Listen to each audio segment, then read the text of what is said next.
وہ عفت، وہ نفاست، وہ اللہ تبارک و تعالیٰ کی محبت کی دولت اور نعمت جس کا دنیا میں کوئی ثانی نہیں، انہوں نے اس کی ٹھنڈی ہوا دامن رسول پاک علیہ السلام سے قبول کی اور پھر اس کو اپنی نسلوں تک منتقل فرمایا، اپنے پاک باز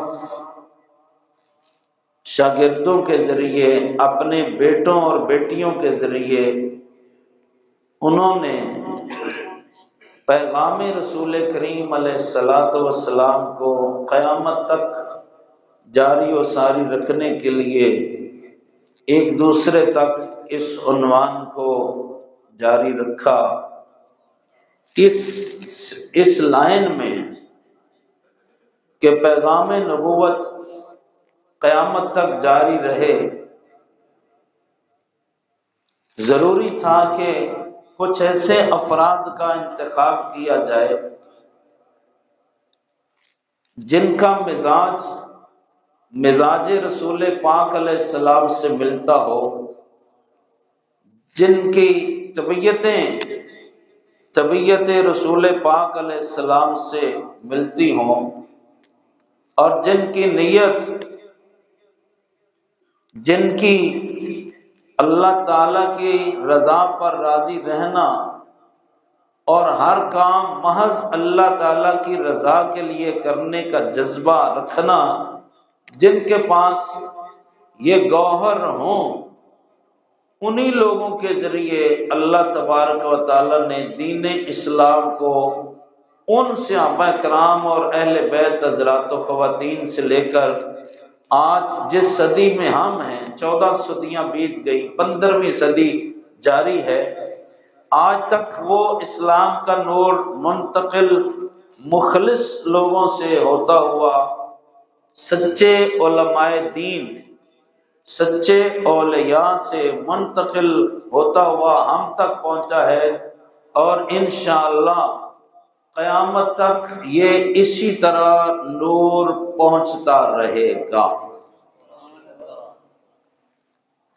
اس لائن میں بڑے حضرات و خواتین مصروف ہیں، آج ہم ان مبارک ہستیوں میں سے مختصراً ایک ہستی کا تذکرہ کرنا چاہیں گے۔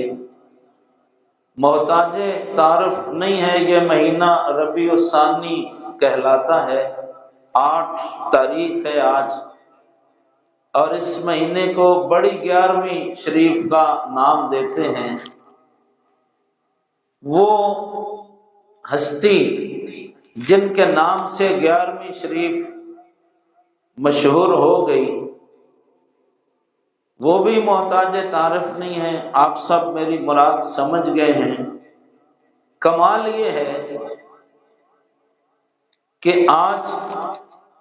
کوئی بڑا عالم دین، کوئی مفتی صاحب، کوئی علامہ صاحب، کوئی مولانا صاحب، کوئی پیر صاحب اپنے سے کسی بڑے کا، مذہبی نمائندے کا یوں تعارف کراتا ہے کہ بھئی میں تو فلاں حضرت صاحب کا شاگرد ہوں، میں فلاں کا بیٹا ہوں، میں نے ان کے پاس بیٹھ کر تربیت لی ہے، علم حاصل کیا ہے، تو لوگ اسے خوش نصیب سمجھتے ہیں کہ اچھا بھئی تم نے اپنے بڑے استاد سے، شیخ سے، اپنے والد سے یہ علم، یہ فیض، یہ فیضان حاصل کیا، تم تو بڑے خوش نصیب ہو یار۔ سرکار سیدنا غوث اعظم شیخ عبد القادر جیلانی کی خوش نصیبی اور ان کا کمال یہ ہے کہ اگر ماں کی طرف سے انہیں گنتے جاؤ تو 11ویں دادی سیدہ خاتون جنت بنتی ہیں، امام حسین کے ذریعے سے۔ ان کی والدہ کا نسب امام حسین کے قدموں تک پہنچتا ہے، اور شیخ عبد القادر جیلانی 11ویں والے پیر کو باپ کی طرف سے گنتے جاؤ تو 11واں مولا علی پاک بنتے ہیں، اور 10واں دادا سیدنا امام حسن پاک بنتے ہیں۔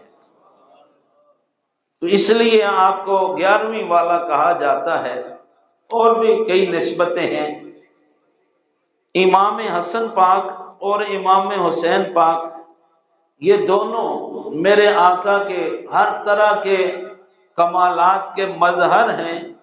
یہ دو شاخیں ہو گئی ہیں۔ تو شیخ عبد القادر جیلانی کو ماں کی طرف سے دیکھو تو امام حسن، باپ کی طرف سے دیکھو تو امام حسین، یہ دو دریا فیضان کے چلتے آ رہے ہیں۔ 500 سال کا فاصلہ ہے، زمانی فاصلہ، اور 11 پشتوں کا مکانی جسمانی فاصلہ ہے۔ جہاں یہ فاصلے آ کے مٹ جاتے ہیں اور یہ دریا اکٹھے ہو جاتے ہیں، اسے شیخ عبد القادر جیلانی کہا جاتا ہے۔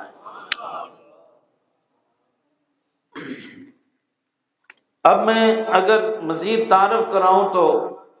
سارا وقت اسی میں گزر جائے گا۔ میں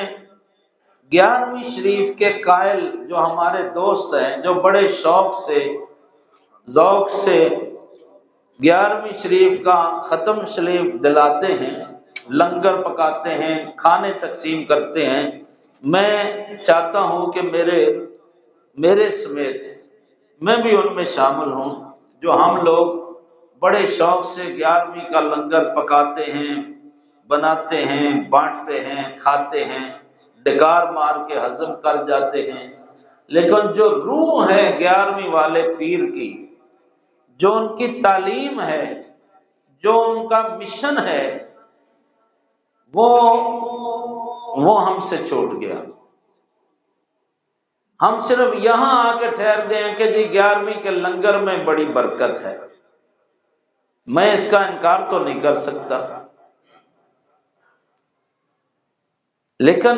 کیا اتنا کہنے میں کہ 11ویں شریف کا لنگر پکاؤ جی، تو بھی 1000 دے دے، تو بھی 1000 دے دے، تو بھی 1000 دے دے،